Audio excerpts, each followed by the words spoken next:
क्योंकि ये सब निर्मोही बन गए, एक दूसरे से इनको घृणा हो गई। जैसे मान लो रामपाल के हैं, भक्ति राम के सत्संग में नहीं जाएंगे, भक्ति राम के रामपाल के सत्संग में नहीं जाएंगे, सतपाल जी महाराज के उनके सत्संग में नहीं जाएंगे, तो ये सब समाज बिखर गया। इसलिए मुसलमानों में कही कि एक अल्लाह के अलावा किसी दूसरे को मत मानो, है?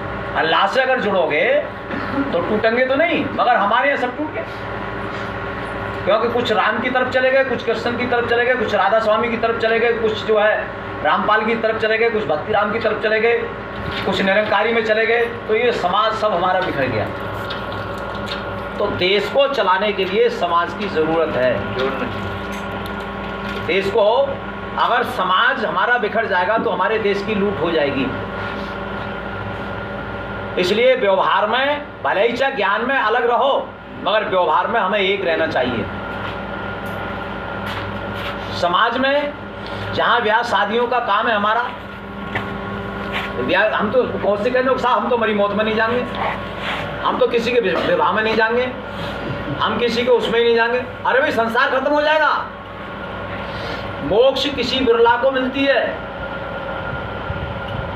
निरंजनपुर का पंथ कठिन दूर, लाखों योजन पर्वत ऊंचा, घाटी बिकट करूं और कर कर जतन फिरे बहुतेरे पहुंचा कोई बिरला सूर। कोई बिरला पहुंचता है। अगर हम मोक्ष के चक्कर में रहे तो घर हमारा बर्बाद हो जाएगा। इसलिए गृहस्थी जीवन हमारा जीना है, क्योंकि सन्यासी मार्ग और गृहस्थी मार्ग जो है, गृहस्थियों के लिए है कि भाई अपने आराम से संसार का व्यवहार करते रहो, है?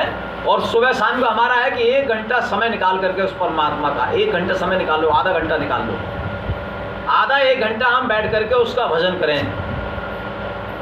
क्योंकि हरि का भजन और पेट का धंधा।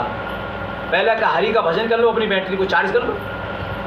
जब बैटरी तुम्हारी चार्ज हो जाएगी, शांत आराम से काम करे। क्योंकि परमात्मा से जुड़ने से हमें कनेक्टिविटी मिलती है, ऊर्जा मिलती है हमारे लिए। परमात्मा संपूर्ण गुणों से संपन्न है, जब उससे जुड़ोगे तो आपको ऊर्जा मिलेगी। वो ऊर्जा जो है आपकी शाम तक काम करेगी, शाम को फिर अपनी बैटरी को चार्ज कर लो। क्योंकि जब हमारा मन टेंशन में हो जाता है, थक जाता है, अब मन ने दिमाग जब मशीनरी है, आपने देखा है कि जब मशीनरी ज़्यादा गर्म हो जाएगी तो फिर वो लोड उठाना बंद कर देती है। ऐसे ही जब हमारी बुद्धि है, मन है, जब इसको हमने ज़्यादा यूज किया और जब ज़्यादा यूज किया तो फिर ये ज़्यादा गर्म है कि अब कह रहे हैं भैया बुद्धि काम नहीं कर रही, अब मन काम नहीं कर रहा, क्योंकि अब लोड नहीं तान रहे। वो कह रहे हैं यार क्या करें, हमारी समझ में नहीं आ रहा। तो पहले उसको थोड़ा शांत कर लो, ठंडा कर लो, चार्ज कर लो उसके लिए। जब चार्ज कर लोगे तो फिर जो है लोड उठाना शुरू कर देगी। तो इसी तरह से परमात्मा से हमारे लिए क्या मिलता है? परमात्मा से बल मिलता है, शक्ति मिलती है हमारे लिए। इसलिए हमें भजन जरूरी है। जैसे हमें शरीर को चलाने के लिए भोजन जरूरी है। अगर भोजन ऐसा नहीं दोगे शरीर के लिए, भाई पानी है वो भी भोजन है, अग्नि है वो भी भोजन है, जल है वो भी भोजन है, वायु है वो भी भोजन है। तो ये 4 प्रकार का भोजन है। तो ये चारों ही हमें जरूरी है, अग्नि, जल, पृथ्वी और वायु, ये चारों ही सब भोजन है। तो हरि का भजन और पेट का धंधा हमारे लिए, शरीर को चलाने के लिए भोजन जरूरी है। हमारे मन को ठीक रखने के लिए, क्योंकि भोजन और भजन, भजन से मन ठीक होता है और भोजन से शरीर ठीक रहेगा आपका। अगर हम खाली निरे गेहूं चावल ही खाते रहे ना, तो 1-2 चीज़ों के वायरस ज़्यादा बढ़ जाएंगे। इसलिए हमें समय समय पर हर चीज़ खानी चाहिए। चना है, उड़द है, मकई है, ज्वार है, बाजरा है। आज बाजरा खाना बंद कर दिया लोगों ने। तो कुछ चीज़ें हमारे अंदर जो विटामिन बढ़ाने वाली हैं, कुछ प्रोटीन बढ़ाने वाली है, हमें सब तरह का खाना चाहिए। इसलिए हमें भजन भी ज़रूरी है, ज्ञान की भी आवश्यकता है, हमें विज्ञान की भी आवश्यकता है, ज्योतिष विज्ञान की भी हमको ज़रूरत है। हम कहते नहीं सब बेकार है, तो सब बेकार नहीं है। सब बेकार है तो फिर संसार ही बेकार है, क्योंकि संसार ये सब बेकारों से ही बना हुआ है। तो संसार क्या है? संसार नामी चीज बेकार की है, तो संसार ही बेकार हो जाएगा। अब जब सब बेकार हो भैया छोड़ दो संसार के लिए, फिर कर लो राम नाम सत। भाई सब बेकार है तो फिर राम नाम सत कर लो। इसलिए हमें संसार को भी देखना है, संसार के भी काम करने हैं समय समय पर। समय के हर काम अच्छे लगते हैं, समय का भोजन ठीक लगता है। लड़की जब आती है तो पहले कहती है वो कि भाई मुझे एक तो समय का भोजन चाहिए, गर्मियों में ठंडा भोजन और मान लो कि ठंडी में गर्म भोजन। अगर मैंने गर्मी में गर्म भोजन दे दिया और ठंडी में ठंडा भोजन दे दिया तो बीमार हो जाएंगे, शरीर नहीं चल पाएगा। इसलिए ठंडी में गर्म भोजन और गर्मी में ठंडा भोजन। कपड़ा हमारा गर्मी में गर्म मान लो ठंडा होना चाहिए और ठंडी में गर्म कपड़ा होना चाहिए। जब लोगों को कपड़े पहनने का जो तरीका नहीं है तो वो कपड़े से भी मार खा जाएं। एक डॉक्टर साहब बता रहे हैं, बोले भाई ऐसा है कि जो आप बार बार दवाई खा रहे हो तो आप कुछ कपड़े भी गर्म बनवाओ, ये भी दवाई में जोड़ लियो, क्योंकि दवाई का काम करेंगे गर्म गर्म कपड़े भी। ऐसे ही खाना भी जो है ठंडी में जब गर्म खाना खाओगे तो दवाई का काम करेगा, और खा लिया अगर तुमने मान लो ठंडा खाना ठंडी में तो वो तुम्हें बीमार और कर देगा। तो खान पान पे भी जो है हमें ध्यान होना चाहिए।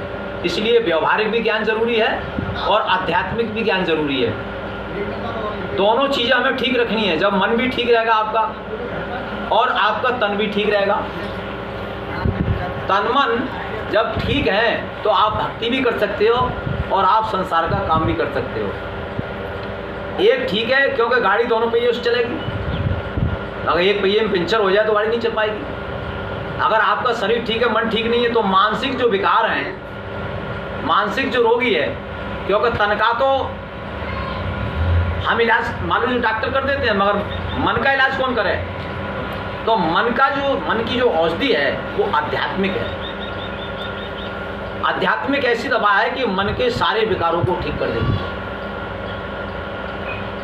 तो भोजन और भजन दोनों ही हमारे लिए जरूरी है। इसलिए भजन में बताया है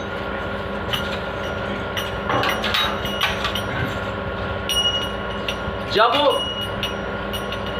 राम के लिए जो है भाई राम को वनवास हुआ, वनवास सीता को तो नहीं हुआ था। सीता को पता चल गया कि राम को वनवास हो गया है तो सीता कौशल्या जी के पास आती हैं और कौशल्या जी के पास आकर के विनय करती हैं कि मैंने सुना है कि पतिदेव जो है वो वनवास के लिए जा रहे हैं। बोले हाँ जा रहे हैं, तो मैं भी जाना चाहती हूँ। बोले भाई वनवास जो हुआ है वो राम के लिए हुआ है, आपके लिए नहीं हुआ है, इसलिए आप नहीं जाओगी। तो पति पत्नी का जीवन तो पत्नी के मालूम पति के साथ है। यहाँ तक बताया है कि भाई पति अगर घर पर नहीं है या लड़की पीहर में है तो उसको श्रृंगार नहीं करना चाहिए, क्योंकि किसको दिखाएगी वो? पति ही उसका श्रृंगार है। तो उसने कहा कि भाई मेरा जो जीवन है वो तो पति के साथ है और हम दोनों एक होकर के आए। जब विवाह हुआ तो पहले भगवान के लिए मान लो कि पति का शरीर अर्पण कराया गया था, तन मन धन। उसके बाद में पत्नी का भी शरीर वहीं अर्पण कराया जहां पति का हुआ, तो वो दोनों एक हो गए थे। वहां भेद नहीं था, क्योंकि जहां पति पत्नी में कहिए कि जहां दोनों में कपट होता है पति पत्नी में, वो घर फिर नहीं चल पाएगा। और से जैसे कवि ने लिख दिया कि कितनी प्यारी तिरिया हो उससे जो है भेद बताना ना चाहिए। तो वो मान लो कि जब पति पत्नी दोनों एक हैं उनमें भेद है ही नहीं, क्योंकि दोनों आत्म स्वरूप हैं। तो कपट किससे करोगे? वहां पर बरकत भी नहीं होगी जहां कपट होता है। इसलिए पति पत्नी दोनों एक होते हैं। उसने कहा कि सीता जान गई थी कि भाई मुझ में और राम में कोई भेद थोड़ा ही है, इसलिए मैं राम से अलग नहीं हो सकती।